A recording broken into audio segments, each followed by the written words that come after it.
Good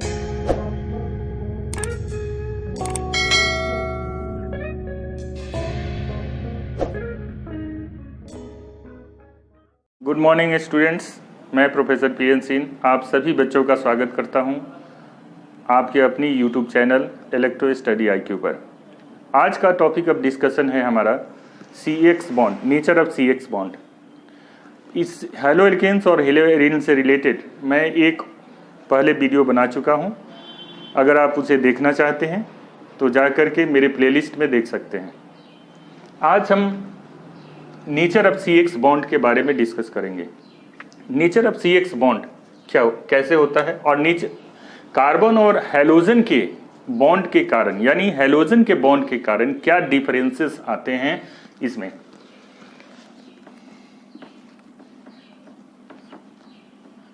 halogen group attach है यहाँ। Halogen X means पहले ही बता चुके हैं कि क्लोरीन, ब्रोमीन, आयोडीन या फ्लोरीन हो सकता है।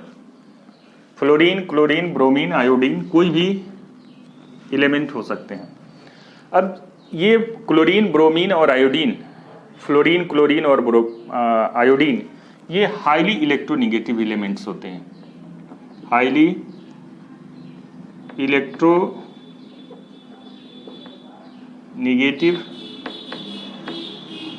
एलिमेंट्स होते हैं। हाईली इलेक्ट्रोनेगेटिविटी के कारण कार्बन से जब भी ये अटैच होते हैं तो हाईली इलेक्ट्रोनेगेटिविटी के कारण जब कार्बन से अटैच होते हैं तो ये कार्बन पर डेल्टा प्लस और हैलोजन पर delta minus partial positive charge और पार्शियल नेगेटिव चार्ज डेवलप्ड हो जाते हैं। इस पार्शियल पॉजिटिव और पार्शियल नेगेटिव चार्ज डेवलप्ड हो जाने के कारण इसमें पोलराइजेशन शुरू हो जाता है, पोलरिटी होती है और पोलरिटी की वजह से ये बॉन्ड का खिंचाव इस तरफ हो जाता है, हाईली इलेक्ट्रोनेगेटिव एलिमेंट की तरफ। तो इस तरह से बॉन्ड में खिंचाव पैदा होता है और बॉन्ड में जब खिंचाव पैदा होता है तो पोलराइजेशन शुरू हो जाते हैं। इसी को डाइपोल मोमेंट भी कहते हैं और ये डाइपोल मोमेंट शुरू कर देता है। इसमें डाइपोल मोमेंट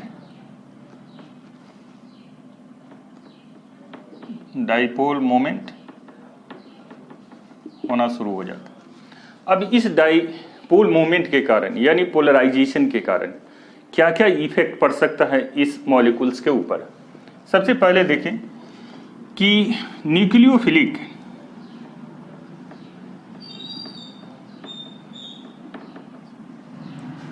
रिएजेंट का अटैक शुरू हो जाता है। अब न्यूक्लियोफिलिक रिएजेंट कौन कौन से हैं? जैसे OH है, CN है, ये ग्रुप हाईली न्यूक्लियोफिलिक रिएजेंट है और ये रिएजेंट आसानी से इस पर अटैक करके इस हैलाइड आयंस को हटा देंगे, सब्स्टिट्यूट कर देंगे। तो इसीलिए इसको कहते हैं nucleophilic substitution reaction. Nucleophilic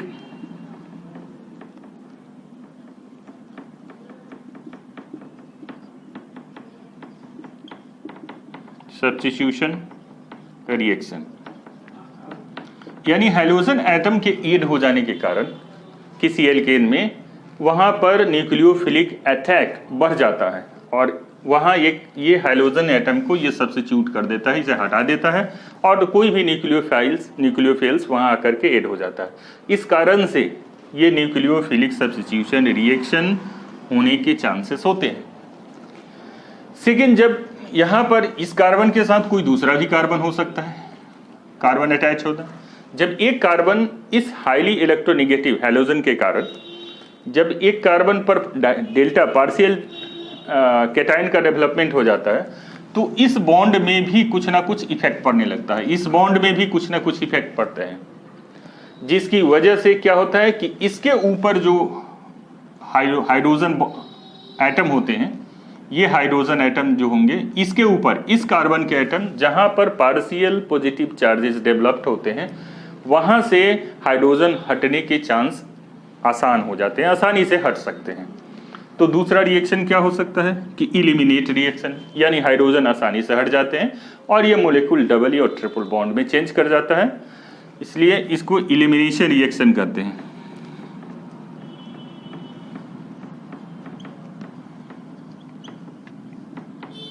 elimination reaction, यानी हाइड्रोजन हटने का। यह दोनों बात समझ में आ गई कि न्यूक्लियोफिलिक पहला जो हाइड्रोजन एटम्स CX बॉन्ड यानी X बॉन्ड के कारण इस पर न्यूक्लियोफिलिक अटैक बढ़ जाता है। न्यूक्लियोफिलिक आसानी से इस हाइड्रोजन को सब्स्टिट्यूट कर देते हैं। इस कारण से न्यूक्लियोफिलिक सब्स्टिट्यूशन रिएक्शंस होने के चांसेस होते हैं। साथ साथ ये जो कार्बन इस हाइड्रोजन के कारण इस कार्बन पर पार्शियल कैटायन का डेवलपमेंट हो जाता है, पार्शियल पॉजिटिव चार्ज का डेवलपमेंट हो जाता है, जिसके कारण दूसरी अगर कार्बन एटम इसके साथ अटैच है तो इसका इफेक्ट इस पर पड़ने लगता है। और यहाँ हाइड्रोजन बॉन्ड जिस कार्बन पर पार्शियल पॉजिटिव चार्ज डेवलप्ड है उस पर हाइड्रोजन बॉन्ड कमजोर पड़ने लगते हैं, जिससे आसानी से हाइड्रोजन हट जाते हैं और डबल और ट्रिपल बॉन्ड में कंपाउंड के फॉर्मेशन का चांसेस बढ़ जाता है। तो ये इलिमिनेशन रिएक्शन है।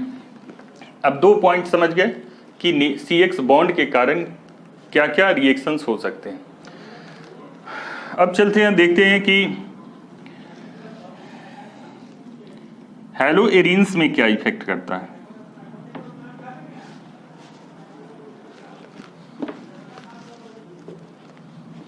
हैलोएरिन्स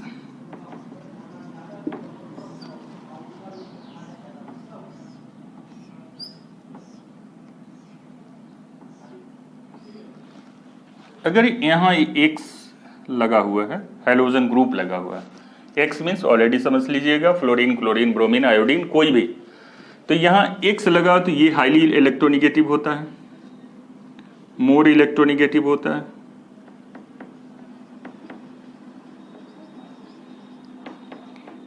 यहाँ पर ज़्यादा इलेक्ट्रोनिगेटिविटी के कारण, अब एक चीज़ हैलो एल्केन्स में समझते हैं, हैलोएरिन्स में हैलो एल्केन्स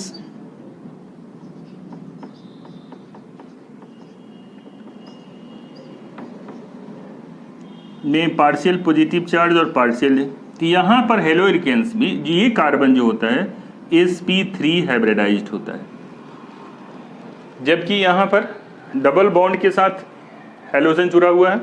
तो यहाँ के कार्बन जो होंगे ये कार्बन एटम ये sp2 हाइब्रिडाइज्ड होते हैं।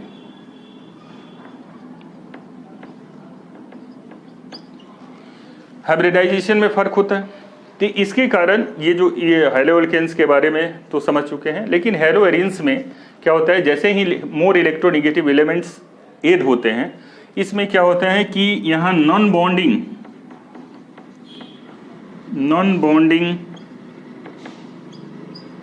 पेयर ऑफ इलेक्ट्रॉन पाए जाते हैं, पेयर ऑफ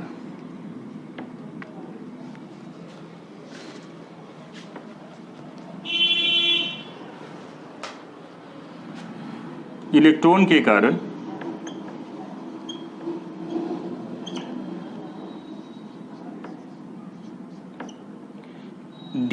इलेक्ट्रॉन के कारण डीलोकलाइजेशन होता है, डीलोकलाइजेशन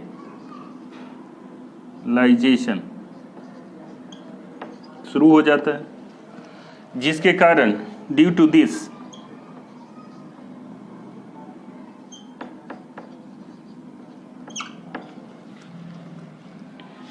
पी पाई बॉन्ड का फॉर्मेशन हो जाता है।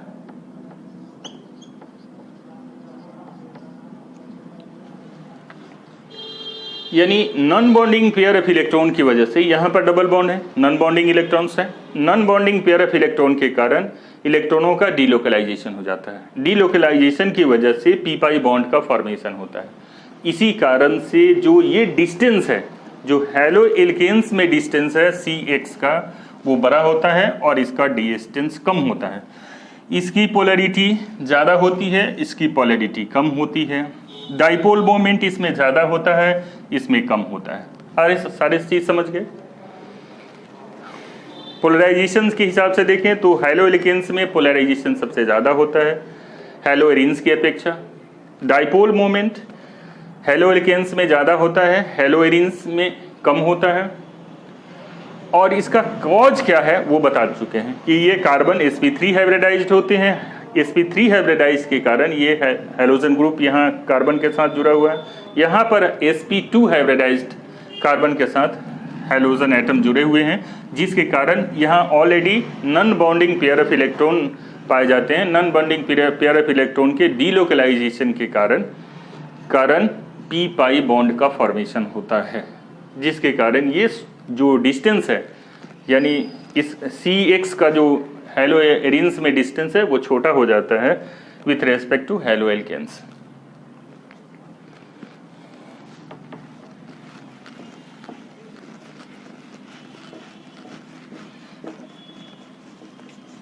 अब कुछ सेम एटम्स में देखते हैं कुछ चेंजेस क्या आते हैं।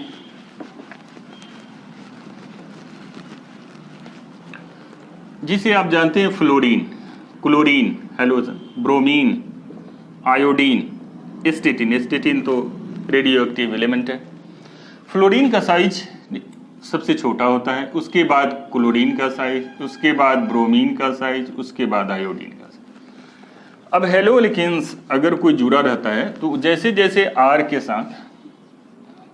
साथ F जुड़ा हुआ है, R के साथ Cl एड है, R के साथ Br एड है, R के साथ I एड है, यानी साइज बढ़ते चला जाता है। जैसे जैसे ऊपर से नीचे की तरफ आते हैं एटम का साइज बढ़ते चला जाता है। साइज बढ़ेगा तो रेडियस बढ़ेगी, साइज बढ़ते जाता है तो उस पर क्या इफेक्ट पड़ता है जी, यानी बॉन्ड इसमें सबसे स्ट्रांग होगा, RF का बॉन्ड सबसे स्ट्रांग होगा, क्योंकि जैसे जैसे साइज बढ़ेगी वैसे वैसे बॉन्ड कमजोर होंगे, तो RF का जो बॉन्ड स्ट्रेंथ है सबसे ज़्यादा होगा with respect to Cl, with respect to bromine, with respect to I, क्योंकि साइज बढ़ते चला जाता है। अब नेक्स्ट पॉइंट हम डिस्कस कर रहे हैं methods of preparation. Haloalkanes और हैलो एरिन्स का प्रिपरेशन कैसे करेंगे।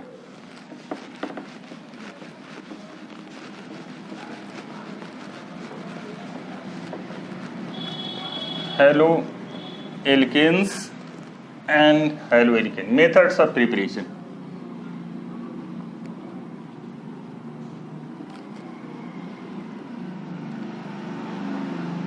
प्रिपरेशन कैसे बनाएंगे, तो इसमें मेथड्स ऑफ प्रिपरेशन में कुछ मेथड्स बताते हैं, इसके बाद 1 बाय 1 करके सारे मेथड को डिस्कस करेंगे। मेथड्स ऑफ प्रिपरेशन में आप समझ लीजिए सबसे कौन से इंपॉर्टेंट मेथड है। सबसे पहले अल्कोहल से, फ्रोमो अल्कोहल्स,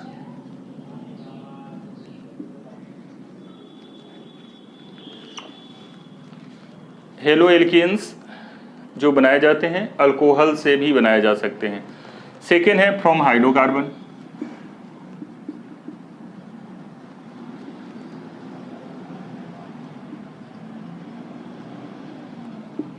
थर्ड है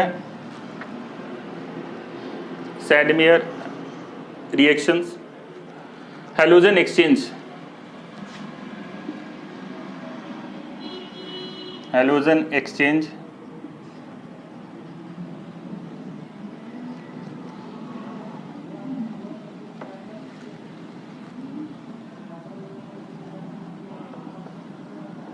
इसको फिल्कल स्टेन रिएक्शन भी कहते हैं, फिल्कल रिएक्शन। हैलोजन एक्सचेंज के बाद फोर्थ नंबर है स्वार्ट्ज रिएक्शन।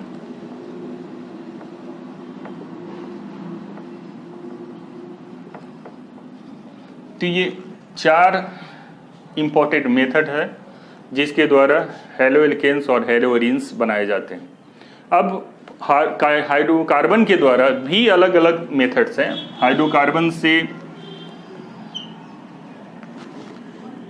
फ्री रेडिकल्स के द्वारा बनाए जाते हैं, from halogenation of free radical,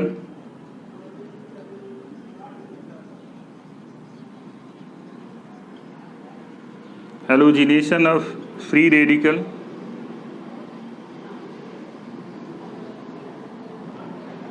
second point है बाई इलेक्ट्रोफिलिक,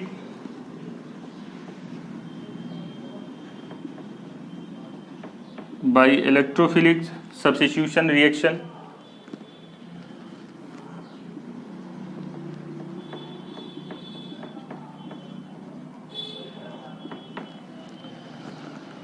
थर्ड मेथड है सैंडमेयर्स रिएक्शन।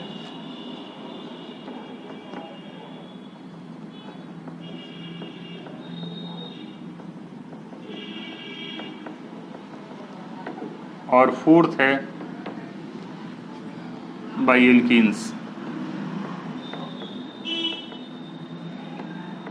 एल्कीन के द्वारा कैसे प्रिपरेट, इतने मेथड का हम डिस्कस करेंगे कि किस तरह से बनाएंगे, सारे रिएक्शन के बारे में कि किस तरह से प्रिपरेशन किया जा सकता है। तो सबसे पहले अल्कोहल्स के बारे में, अल्कोहल से किस तरह से हैलोएल्केन बनाए जा सकते हैं।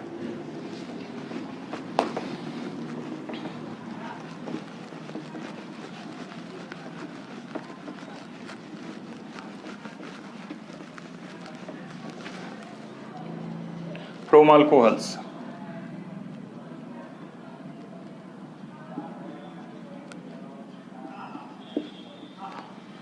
अब अल्कोहल से किस तरह से बनाएंगे, तो पहला मेथड है कि अल्कोहल को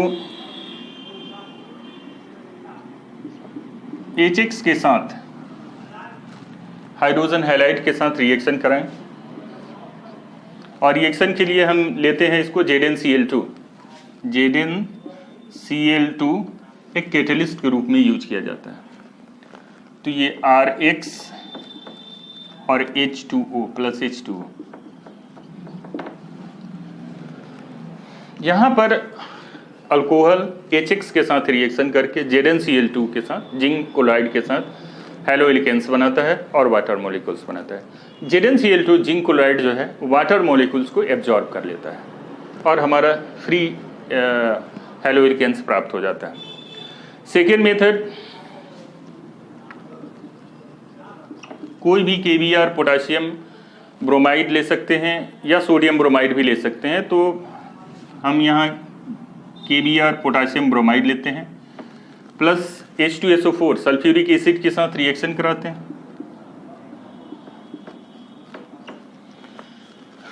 तो KBr यहाँ OH डिस्प्लेस हो जाता है और RX मतलब यहाँ RBr बन जाएगा, RBr plus KHSO4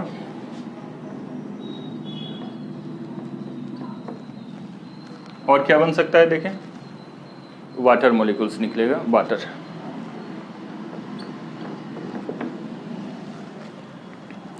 third preparation, फिर अल्कोहल लेंगे। अब इस बार अल्कोहल को क्या करेंगे कि अब दोनों प्रिपरेशन जैसे PCl3 और PCl5, फास्फोरस ट्राइक्लोराइड और फास्फोरस पेंटाक्लोराइड, दोनों से हैलोएल्केन्स का प्रिपरेशन किया जाता है। तो सबसे पहले देखते हैं फास्फोरस ट्राइक्लोराइड PX3 करके देखते हैं। PX3 के साथ रिएक्शन करता है। PX3 के साथ रिएक्शन करने के बाद फास्फोरस 3RX में चेंज कर जाता है। 3 मॉलिक्यूल्स लिए हैं, 3RX बन जाता है प्लस H2PO3 का प्रिपरेशन होगा, H2PO3।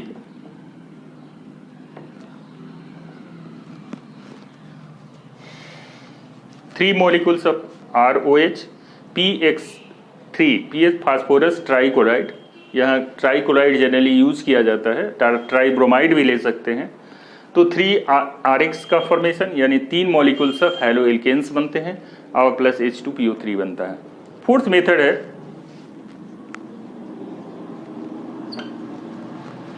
अल्कोहल, फिर अल्कोहल लेते हैं और अल्कोहल को रिएक्शन कराते हैं PCl5 के साथ। बता चुके हैं कि PCl3 और PCl5 के साथ रिएक्शन करता है। ये PCl5 यहाँ लिखते हैं, PCl5 के साथ रिएक्शन करेगा। तो PCl5 के साथ रिएक्शन करके ये RCl यहाँ बना लेगा, प्लस कौन सा कंपाउंड बनेगा, POCl3 plus HCl, phosphorus oxychloride कहते हैं, फास्फोरस ऑक्सीक्लोराइड और HCl हाइड्रोक्लोरिक एसिड का फॉर्मेशन होता है। और यहाँ पर एक कंडीशंस है कि ये हीट करना पड़ता है, ये दोनों कंडीशंस में हीट करने पड़ते हैं। जब तक आप हीट नहीं करेंगे ये प्रिपरेशन नहीं होगा। ये हीटिंग मेथड है। इसके बाद हम देखते हैं कि एक डायरेक्ट ROH अल्कोहल को red phosphorus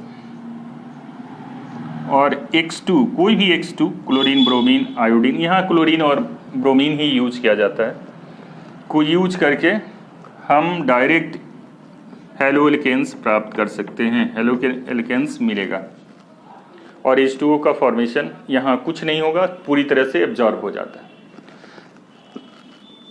next reaction ROH के साथ, अल्कोहल के साथ SOCl2 के साथ रिएक्शन कराते हैं तो RCl, चूंकि यहाँ डायरेक्ट Cl आ गया है इसलिए RCl का प्रिपरेशन होता है। सल्फर डाइऑक्साइड तथा HCl बनते हैं, SO2 प्लस HCl का फॉर्मेशन होता है। तो इतने मेथड्स हैं जिसके द्वारा अल्कोहल से हेलो एल्केन्स बनाए जा सकते हैं। एक बार पुनः रिवाइज कर लें। ROH के साथ HX रिएक्शन के हाइड्रोजन हैलाइड रिएक्शन करके ZnCl2 के साथ, जिंक क्लोराइड के साथ, जिंक क्लोराइड जो वाटर मॉलिक्यूल्स बनता है, इस टोटल वाटर मॉलिक्यूल्स को ये एब्जॉर्ब कर लेता है। अल्कोहल को KBr और H2SO4 के साथ रिएक्शन कराते हैं तो KBr RBr बनता है, हेलो एल्केन्स बनते हैं। ये सभी हेलो एल्केन्स हैं, ये सारे हेलो एल्केन्स हैं।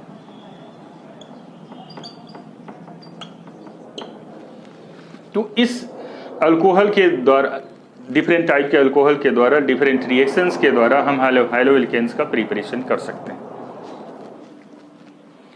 अब मेरा नेक्स्ट पॉइंट है फ्रॉम हाइड्रोकार्बन।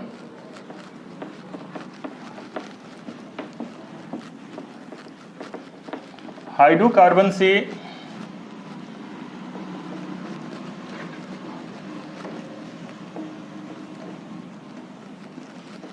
अल्कोहल का हेलो एल्केन्स और हेलो एरीन्स दोनों बनाए जाते हैं। From hydrocarbons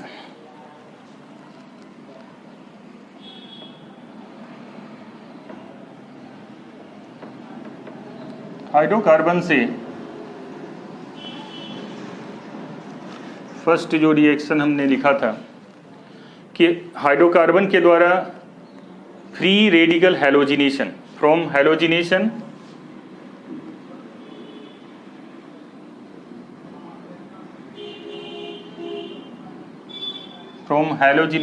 of free radicals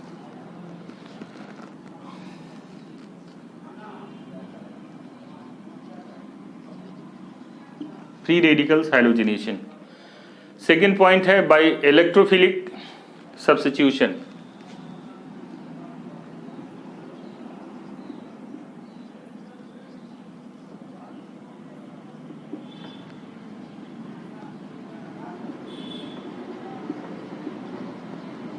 और थर्ड हमने बताया था सैंडमियर रिएक्शंस।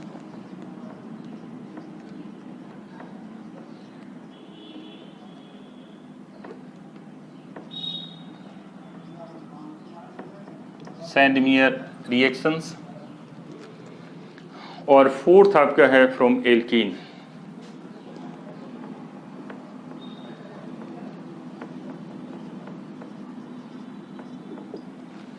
तो ये हाइड्रोकार्बन, चार तरह के हाइड्रोकार्बन से चार तरह के रिएक्शन द्वारा बनाए जाते हैं, हेलो एल्केन्स और हेलो एरीन्स।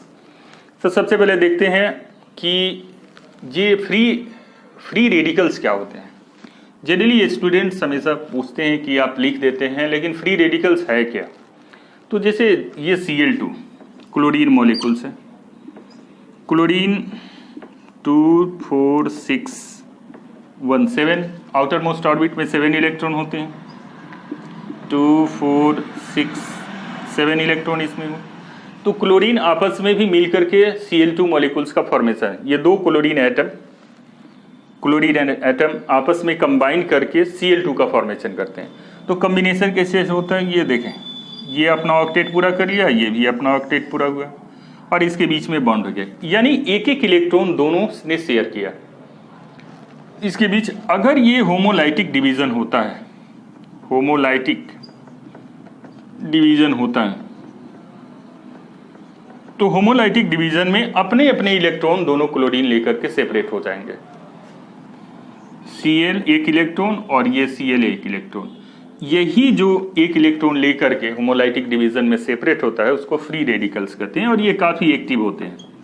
ये फ्री रेडिकल्स कहलाते हैं और काफी एक्टिव होते हैं, रिएक्शन करने में काफी फास्ट होते हैं।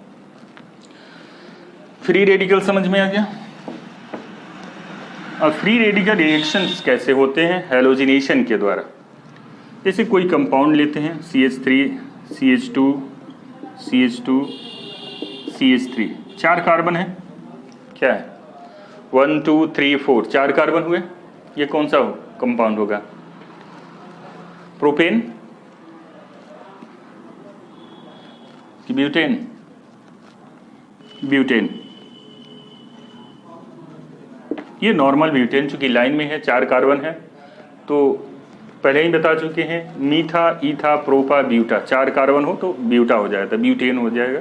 अगर 4 कार्बन अटैच है, अगर इसको क्लोरीन के साथ रिएक्शन करा दें Cl2 के साथ, और ये Hb, मतलब सनलाइट में ये रिएक्शन होता है, और सनलाइट में रिएक्शन होता है तो कैसे होता है? ये सबसे पहले क्लोरीन फ्री रेडिकल्स में डिवाइड कर जाएगा, और इस एटम के साथ CH3 CH2 CH2 CH2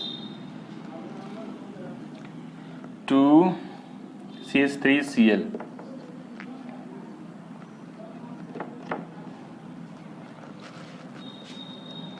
के साथ कंबाइन कर गया। फिर दूसरा एटम CH3 CH2 CH3, इसके साथ भी Cl आकर के ऐड कर सकता है।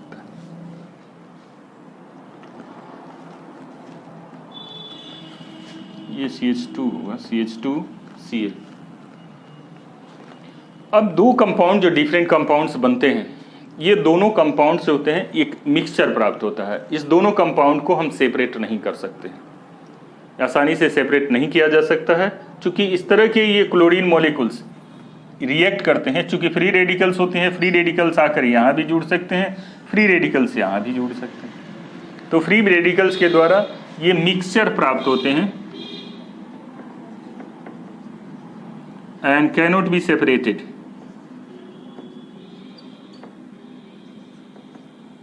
सेपरेटेड,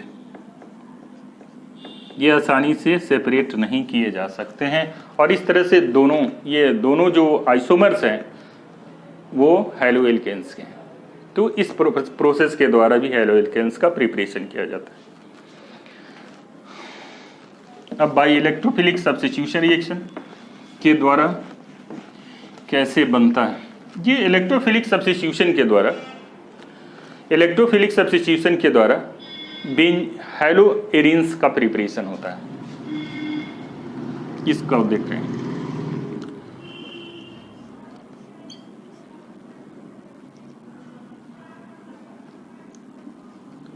ये क्या है? बेंजीन के साथ CH3 लगा हो तो क्या कहते हैं? Methyl benzene.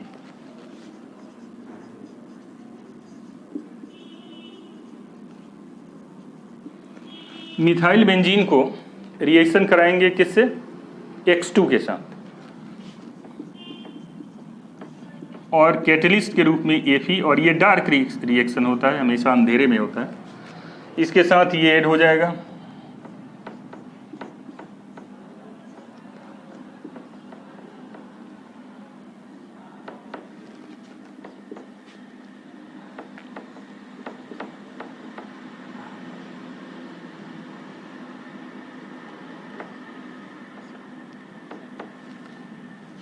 ये ऑर्थो पोजीशन कहलाता है, जिसे शॉर्ट में O लिखते हैं, और ये पारा पोजीशन।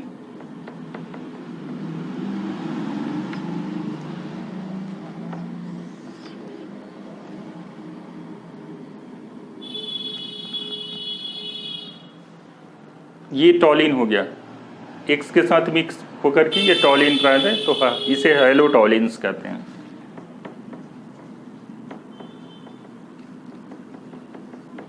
हैलोटॉलिन्स का फॉर्मेशन होता है। ये दोनों के जो मेल्टिंग पॉइंट्स है, गलनांक बिंदु, वो काफ़ी डिफरेंस होते हैं और आसानी से इसे सेपरेट किया जा सकता है।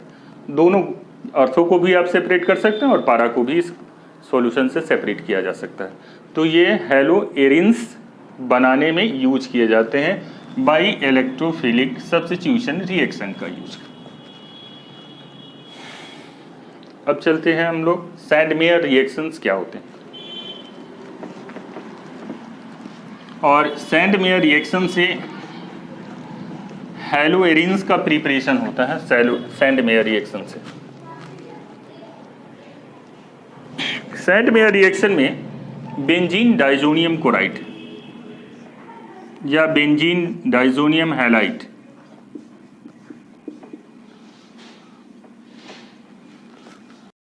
तो कंटिन्यू करते हैं। ये benzene diazonium halide, benzene diazonium halide का रिएक्शन CuX के साथ अगर किया जाता है तो ये रिएक्शन करके एरीन हैलोएरिन्स प्लस N2 देते हैं। ये हैलोएरिन्स हो गया। तो इस तरह से सैंडमेयर रिएक्शन के द्वारा, इस रिएक्शन के द्वारा, सैंडमेयर रिएक्शन के द्वारा हैलोएरिन्स का प्रिपरेशन किया जाता है। यानी दो हमने अभी तक आप लोगों को बताया कि हैलोएल्केन्स के अलावा हैलोएरिन्स कैसे प्रिपेयर करते हैं, दो मेथड, बाई इलेक्ट्रोफिलिक सब्स्टिट्यूशन और बाई सैंडमेयर रिएक्शंस। तो हम ये सैंडमेयर रिएक्शंस के द्वारा अभी बता रहे हैं कि बेंजीन डाइजोनियम हैलाइड्स जो है क्यूप्रिक हैलाइड के साथ रिएक्शन करके हैलोएरिन्स बनाता है प्लस नाइट्रोजन। तो इस तरह से हैलोएरिन्स का प्रिपरेशन सैंडमेयर रिएक्शन के द्वारा किया जा सकता है। और नेक्स्ट पॉइंट मेरा है फ्रॉम एल्कीन्स।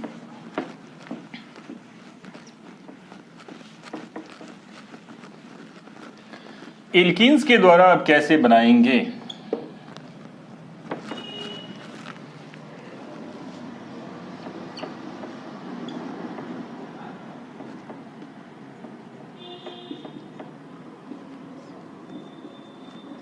कि एल्कीन हो गया। एल्कीन के साथ सबसे पहला है कि हाइड्रोजन हैलाइड का ऐड करेंगे। इसमें दो मेथड है, एक हाइड्रोजन हैलाइड को ऐड कर सकते हैं, HX को यूज कर सकते हैं, और दूसरा HX मतलब HI या HCl HBr कुछ भी, और दूसरा है डायरेक्ट कोई हैलोजन ग्रुप के साथ डायरेक्ट ही रिएक्शन करा करके हम बना सकते हैं हैलोजन ग्रुप, जैसे क्लोराइड ब्रोमाइड कोई भी यूज करें। तो सबसे पहले देखते हैं HX के साथ रिएक्शन करके हाइड्रोजन हैलाइड के साथ। HX के साथ ये रिएक्शन करता है तो ये बॉन्ड को तोड़ देता है।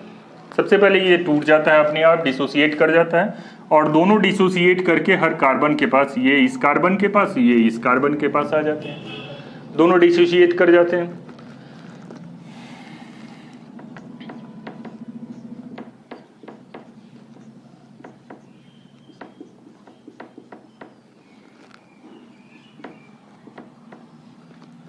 तो इस तरह से क्या बनेगा, हैलोएल्केन्स बनेंगे। हैलोएल्केन्स का प्रिपरेशन होता है, हैलोएल्केन का preparation by addition of HX, hydrogen halides अगर एल्कीन के साथ रिएक्शन करा दे तो हैलोएल्केन्स का प्रिपरेशन हो जाएगा। अब नेक्स्ट मेरा हम लोगों का है हाइड्रोजन के साथ अगर डायरेक्टली रिएक्शन कराएं तो क्या चेंजेस आते हैं, क्या उसमें क्या प्रोडक्ट मिलते हैं, देखते हैं। जैसे CH3 ले, दूसरा मोलिकुल्स लेते हैं, CH3 CH2 डबल बॉन्ड इसमें यूज करेंगे, CH2 यहाँ लगाएंगे तो ये CH2 हो जाएगा। 1 2 3 प्रोपीन हो गया। अब प्रोपीन को अगर HI के साथ रिएक्शन कराएं, प्रोपीन का अगर रिएक्शन HI के साथ कराएं तो क्या होगा,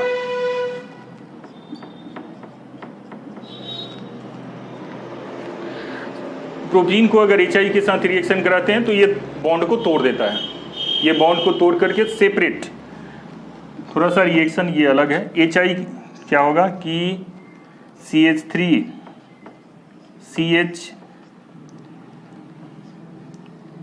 CH2 ये CH3 हो जाएगा और इसके साथ I आकर के ऐड हो जाएगा। यहाँ दो कंडीशंस होंगे, दो कंडीशंस में प्रिपरेशन होगा। एक मेजर कंडीशंस एक मेजर प्रोडक्ट बनेगा और एक माइनर प्रोडक्ट बनेगा।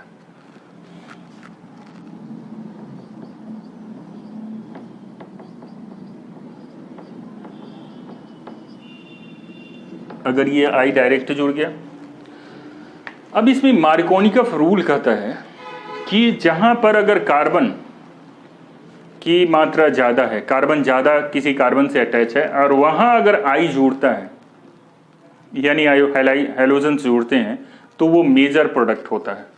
तो ये मेजर प्रोडक्ट हो जाएगा और ये प्रोडक्ट जो होगा माइनर प्रोडक्ट होंगे। तो एल्कीन्स के द्वारा प्रिपरेशन आप समझ गए। अब डायरेक्ट जैसे हैलोजन के बता रहे थे कि डायरेक्ट ब्रोमीन से भी रिएक्शन करा करके हम हैलोजन ग्रुप से ये प्रिपेयर कर सकते हैं हैलो एरिन्स को।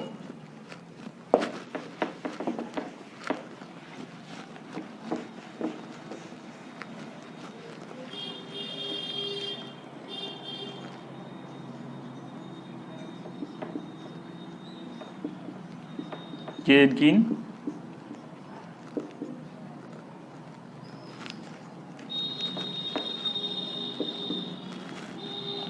अब डायरेक्ट ब्रोमीन से अगर रिएक्शन करा दें यानी हैलोजन ग्रुप के साथ रिएक्शन कराएं, ये रिएक्शन, तो हैलोजन से रिएक्शन करके दोनों क्या होता है, ये बॉन्ड को ब्रेक कर देता है, डबल बॉन्ड को तोड़ देता है, सिंगल बॉन्ड में चेंज कर देता है और दोनों ब्रोमीन आकर के दोनों एडजेसेंट कार्बन के पास अटैच हो जाते हैं, जुड़ जाते हैं और डाई ब्रोमो एल्केन प्राप्त होता है। डाई ब्रोमो एल्केन, इसको विस डाई ब्रोमो भी कहते हैं, क्योंकि दोनों एडजेसेंट एकदम नज़दीक नज़दीक कार्बन से जुड़ा हुआ है, इसलिए विसिनिटी शब्द आता है। विसिनिटी मतलब नज़दीक, सबसे नज़दीक कार्बन से जो जुड़ा रहता है तो नज़दीक। तो ये ब्रोमीन दोनों एक दूसरे के एडजेसेंट या विसिट कार्बन से जुड़ा हुआ है, इसलिए विस डाई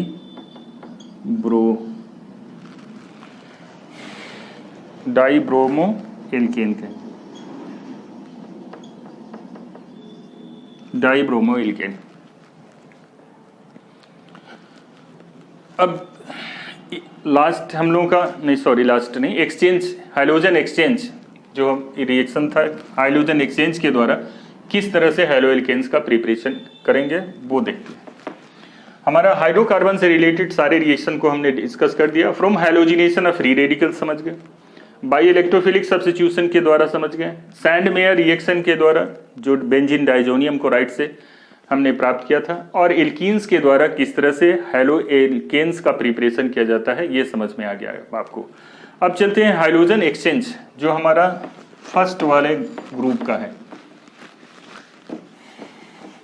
हाइड्रोजन एक्सचेंज के द्वारा किस तरह से हैलो एल्केन्स प्राप्त किए जाते हैं उसको देखते हैं।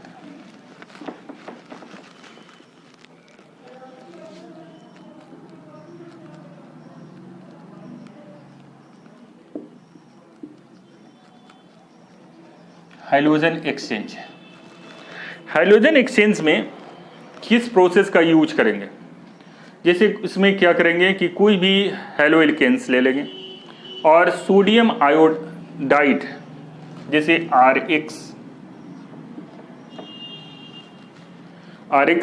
प्लस सोडियम आयोडाइड का यूज करेंगे।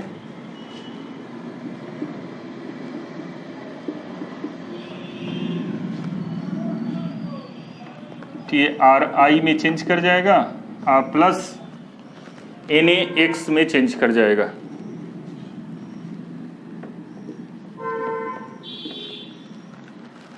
तो इस तरह से आयोडीन एक्सचेंज ऑफ आयंस हो जाते हैं, ये अपना अपना आयंस एक दूसरे को एक्सचेंज करते हैं। और इसको सबसे पहले फ्रिंकल-एस्टीन ने इसे प्रिपेयर किया था, इसलिए इसको फ्रिंकल-एस्टीन रिएक्शन भी कहा जाता है।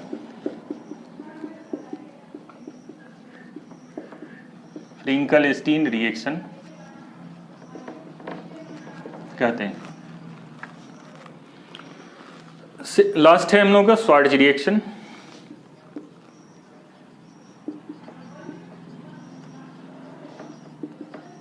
स्वार्ट्ज रिएक्शन ना, जैसा कि नाम से ही स्पष्ट है, किसी स्वार्ट्ज ने बनाया होगा। इसमें करते क्या है कि मिथाइल ब्रोमाइड CH3Br प्लस इसमें यूज करेंगे AgF सिल्वर फ्लोराइड। जब सिल्वर फ्लोराइड का यूज करेंगे तो यहाँ भी AgBr रिएक्ट कर जाता है और फ्लोराइड आयंस इसके पास आके अटैच हो जाता है, तो CH3I का प्रिपरेशन होता है और प्लस AgBr बाहर निकल जाता है।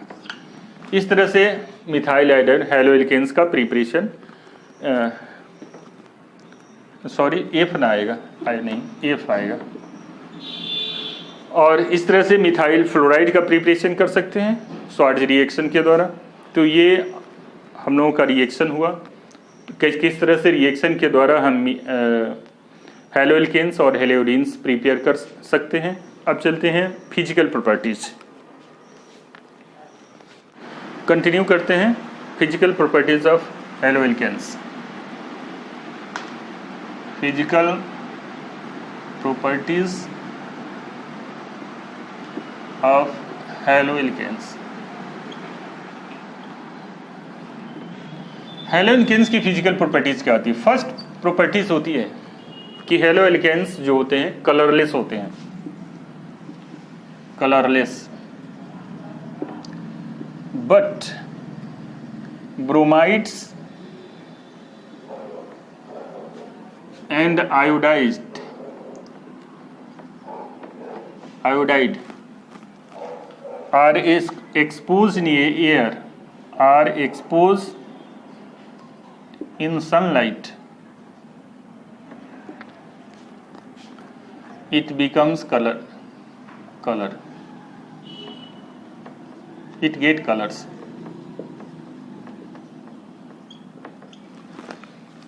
ब्रोमाइड्स और आयोडाइड्स जो है जब सनलाइट में छोड़ दिया जाता है तो कुछ देर के बाद इसमें कलर डेवलप्ड हो जाते हैं। तो इसमें सेकेंड पॉइंट अब डिस्कस कर लेते हैं कि कलर जनरली जो इसमें कलरलेस होते हैं, लेकिन ब्रोमाइड्स और आयोडाइड्स जो होते हैं ये कलर्ड इसमें डेवलप्ड हो जाते हैं। Second point melting and boiling point, MP and BP। Melting point और बॉइलिंग पॉइंट इसके क्या चेंजेस करते हैं? तो जैसे जैसे साइज बढ़ते चला जाता है वैसे वैसे इसके मेल्टिंग और बॉइलिंग पॉइंट में चेंजेस आते हैं। जैसे फ्लोरीन सबसे फर्स्ट एलिमेंट है, फ्लोरीन, क्लोरीन, ब्रोमीन, आयोडीन। और दूसरी चीज़ है कि ये CX बॉन्ड के कारण, CX में डेल्टा माइनस और डेल्टा प्लस यानी पोलराइजेशन के कारण भी इसके मेल्टिंग और बॉइलिंग पॉइंट में चेंजेस आते हैं। तो हैलोएल्केन्स के हैलोएल्केन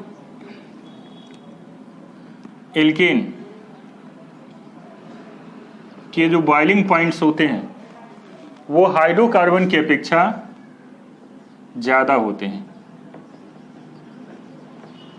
हाइड्रोकार्बन से ज़्यादा होते हैं। First point, comparatively molar mass से समान होने चाहिए।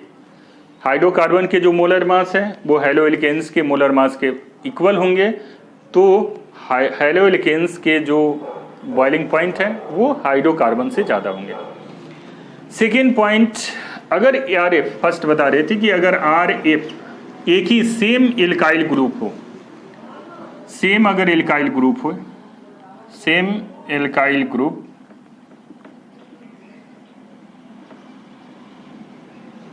के साथ अटैच हो तो RF alkyl fluoride, RCl alkyl chloride, RBr alkyl bromide और एल्काइल आयोडाइड। बॉइलिंग पॉइंट जो होती है वो सबसे ज़्यादा किसकी होगी? सबसे ज़्यादा होंगे आपको Ri का, इसके बॉइलिंग पॉइंट सबसे ज़्यादा होंगे इस तरह से। चूँकि अगर पोलैरिटी की पॉइंट ऑफ व्यू से देखें तो Rf का जो पोलराइजेशन होगा सबसे ज़्यादा होगा, जबकि Ri का पोलराइजेशन सबसे कम होगा, लेकिन बॉन्ड मेल्टिंग पॉइंट जो होगी वो सबसे ज़्यादा इसी की होगी, Ri की होगी। थर्ड पॉइंट है, जैसे जैसे ब्रांच बढ़ते जाते हैं वैसे वैसे बॉइलिंग पॉइंट डिक्रीज करते जाती है। जैसे एक कंपाउंड लेते हैं CH3 CH2 CH2 CH2Cl। अगर Cl अगर नॉर्मल में है, CH3 CH2 CH के साथ Cl जुड़ा हुआ है और CH3 लगा हुआ है यहाँ। थर्ड, ये आइसोमर्स हैं CH2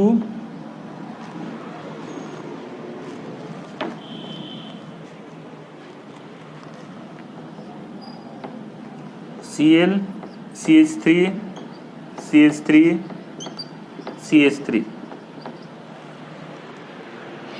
ये नियो ग्रुप है, ये आइसो ग्रुप है, ये एन ग्रुप नॉर्मल ग्रुप।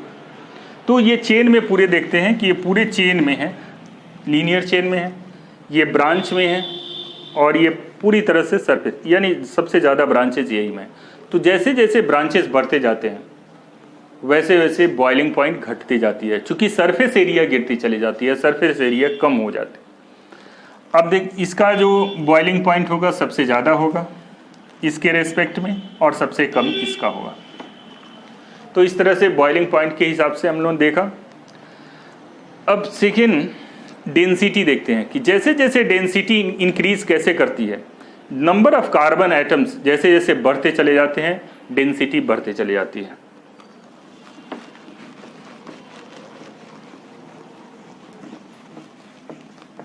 हैलोएल्केन्स की डेंसिटी डिपेंड करती है कार्बन के नंबर ऑफ एटम्स पर। नेक्स्ट पॉइंट है density of हैलोएल्केन्स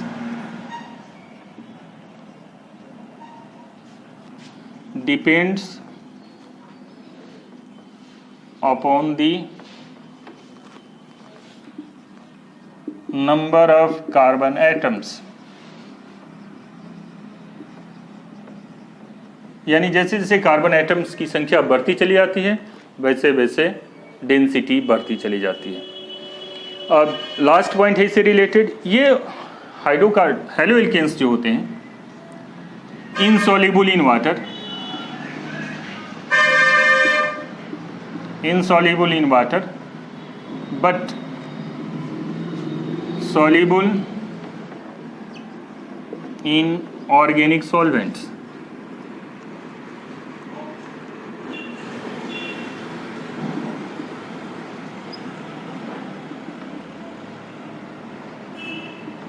like benzene,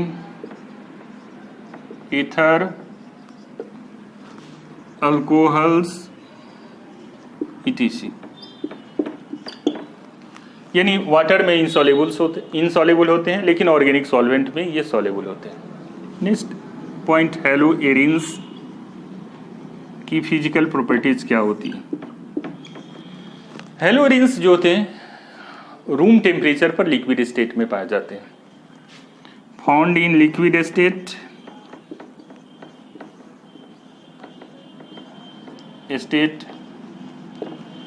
at room temperature. Room temperature पर ये सामान्य तापक्रम पर ये लिक्विड स्टेट में पाया जाता है। सेकेंड पॉइंट इससे क्या होगा कि ये वाटर में इनसॉल्युबल होते हैं, इनसॉल्युबल इन वाटर। सेम उसी तरह हैलोएल्केन्स के तरह insoluble in water but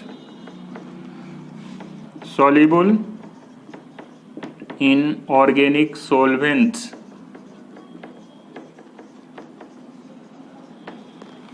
like ether, benzene, alcohols।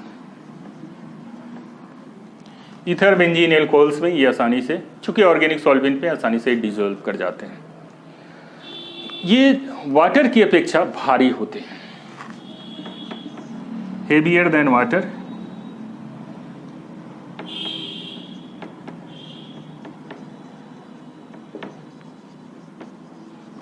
जब वाटर की अपेक्षा भारी होगी तो निश्चित रूप से डेंसिटी वाटर से ज़्यादा होगा। वाटर की अपेक्षा भारी होती है, जिसके कारण वाटर की अपेक्षा इसकी डेंसिटी ज़्यादा होती है। अगर इसकी डेंसिटी देखें तो फ्लोराइड C6H5F, C6H5Cl, C6H5Br और C6H5 आयोडीन। फ्लोराइड साइज में छोटा होता है, सिर्फ क्लोरीन से छोटा होगा, ये ब्रोमीन क्लोरीन से छोटा होगा, आयोडीन से छोटा होगा। तो जैसे छोटा होता बताए हैं उसमें भी हेलो एल्केन्स में कि ये इनकी जो डेंसिटीज जो होंगी वो तो सबसे ज़्यादा किस में होगी, इसमें पाई जाएगी, और ये इसमें और इसमें, इस तरह से ये बढ़ते हुए ये रियल में ऊपर से नीचे जो आते हैं तो ये घटते हुए चला जाता है। तो स्टूडेंट्स, आज का वीडियो यहीं समाप्त करते हैं। अगले वीडियो में आपको नेक्स्ट टॉपिक के बारे में डिस्कस करेंगे। तो हमारे चैनल को सब्सक्राइब करें, वीडियो अगर पसंद आया तो लाइक करें। Thanks for watching the video.